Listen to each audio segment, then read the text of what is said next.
You're listening to The Pain Chaser 1, Ambuscade.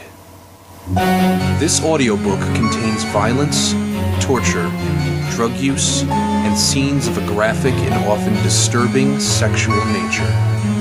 It should go without saying that it is not intended for children. Now turn up the sound, turn down the lights, and find a comfortable place to hide. Because fear has a face, and I'm going to show it to you.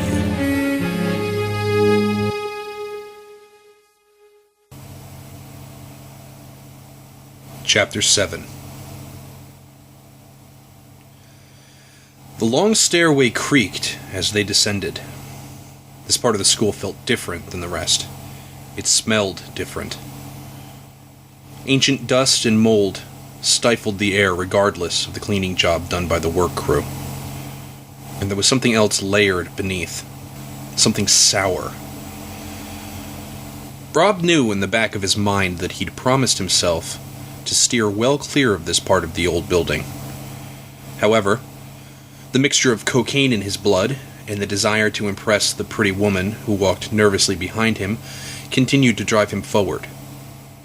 At the bottom of the stairs, he took a step forward and shone the flashlight back and forth. "Looks like a boiler room," he noted. Annie stepped into the room at his heels and took a look for herself.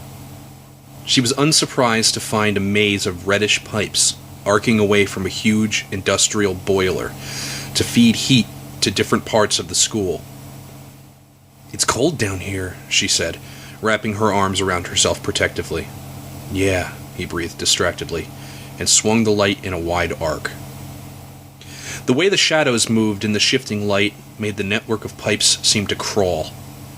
He felt Annie slip her arms around his, her small body shivering against him. The boiler resembled the great face of some disjointed jack-o'-lantern, with dials for eyes and a writhing Medusa head of snake-like pipework. They inched along the long room, shining the thin beam of the flashlight into each shadow, and turned up nothing. The only thing living here were insects and bloated, phlegmatic spiders lounging in their tattered webs. At the opposite end of the oblong room, they came to an unremarkable door. "Supply closet, probably," Rob said, and broke away from her to open it. "Empty," he affirmed, peering within. "Rob, come here. Look at this," she called. He turned around to look at her. She was holding her hand up, facing the wall. "There's a draft coming through here." He felt it too. He shone the light on the wall in the direction of the current, and saw a thin crack running the length of the wall where the bricks were slightly uneven. He placed his palm against the stone and pushed. To their joint surprise, the wall slid back with a low, grinding growl of stone on stone, revealing a wide doorway approximately 3 feet wide and running from floor to ceiling. It stopped moving after clearing about 9 inches. "What the hell?" Rob asked. "A secret passage?" Annie said dubiously. "It's stuck," he said, throwing his weight against it. "I think I can slip through," she said, her curiosity flaring. "Give me the flashlight." He handed it to her and allowed her to push through the narrow gap. Annie found herself in a cramped and extremely dusty room.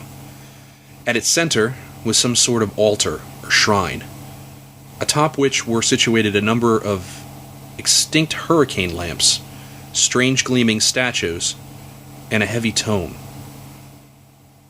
At the room's back was Annie screamed and dropped the flashlight. It crashed to the floor and went out. Outside, she could hear Rob call out to her and begin slamming against the stubborn passage door. She dropped to her hands and knees, looking for the flashlight. She had to look again. There was no way she could have seen what she thought she had. As her hand closed over the handle of the flashlight, she felt someone grab her in the darkness, making her start violently, before realizing it was Rob. "It's only me. It's only me," he said, shaking her. "What happened?" She switched the flashlight back on, relieved to find it had not broken, and shone it into the gloom. The beam fell on a strange X-shaped rack, the height of a man, made of iron and affixed with 2 pairs of manacles. "What is it?" he asked breathlessly. "Nothing," she said. "Just for an instant, I thought I saw something." "What?" he asked. "A body," she said. "A torso, anyway. A dismembered torso. I guess my mind is playing tricks again." "This is creepy enough as it is," he said, approaching the rack and looking at it in obvious discomfort.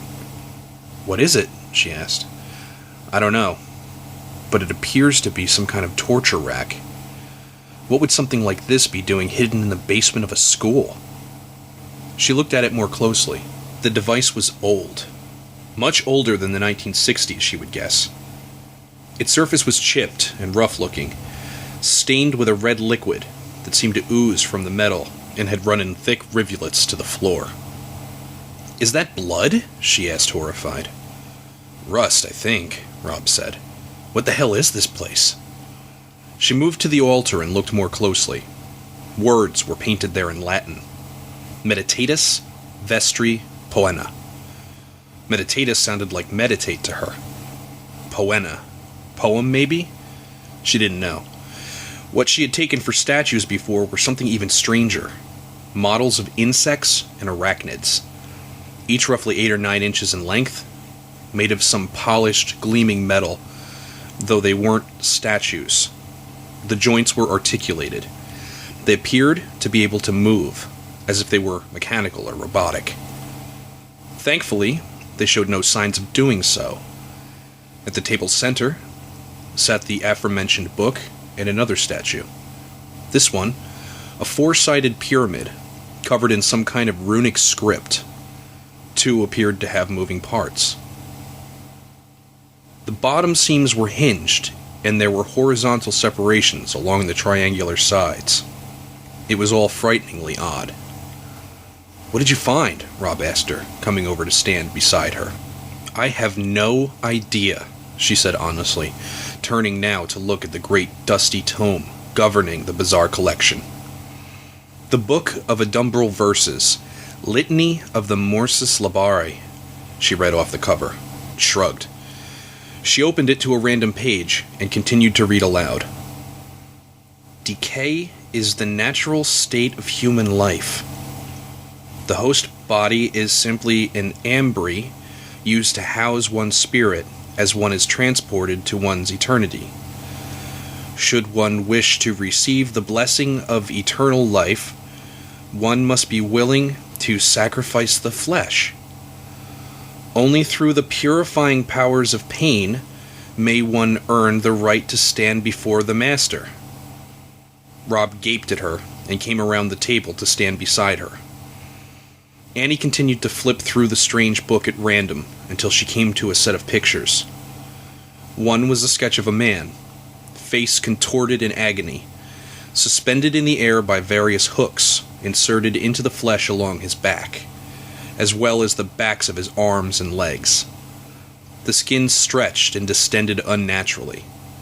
The artist captured the expression on his face in unnerving realism. On the page opposite was a diagram of the human body from reverse, with marks showing the insertion points for the hooks. Before closing the book, Annie was horrified to notice that one such point was the anus. "What the hell is this?" she asked Rob, holding the book up with a terrified look. He simply shook his head and returned her expression. The pair looked around the room now with a renewed sense of danger. It appeared as if they'd stumbled across the meeting place of some kind of cult. "I think we should bring this stuff back with us to show the others," Rob said finally. "Yeah," agreed Annie. "You know, I think someone wanted us to find this. The open door, the passageway. It's like we were being led down here." Annie picked up the pyramid, a sense of dread stealing over her, pushing out every other emotion. She wanted to get out of this place as fast as she could. Rob reached out to prod one of the silvery models before picking it up, scared the thing might simply come alive and scuttle up his arm. Once he was sufficiently satisfied that it was not dangerous, he gathered up 2 of them. A fat, squat beetle and a spindly, wicked-looking spider. "Let's get the hell out of here," he said to Annie. She nodded vehemently in agreement. When Rob and Annie made it back to the lounge, Anton was already awake, and the others were stirring. "Where were you 2?" he asked them. I was just about to come looking for you.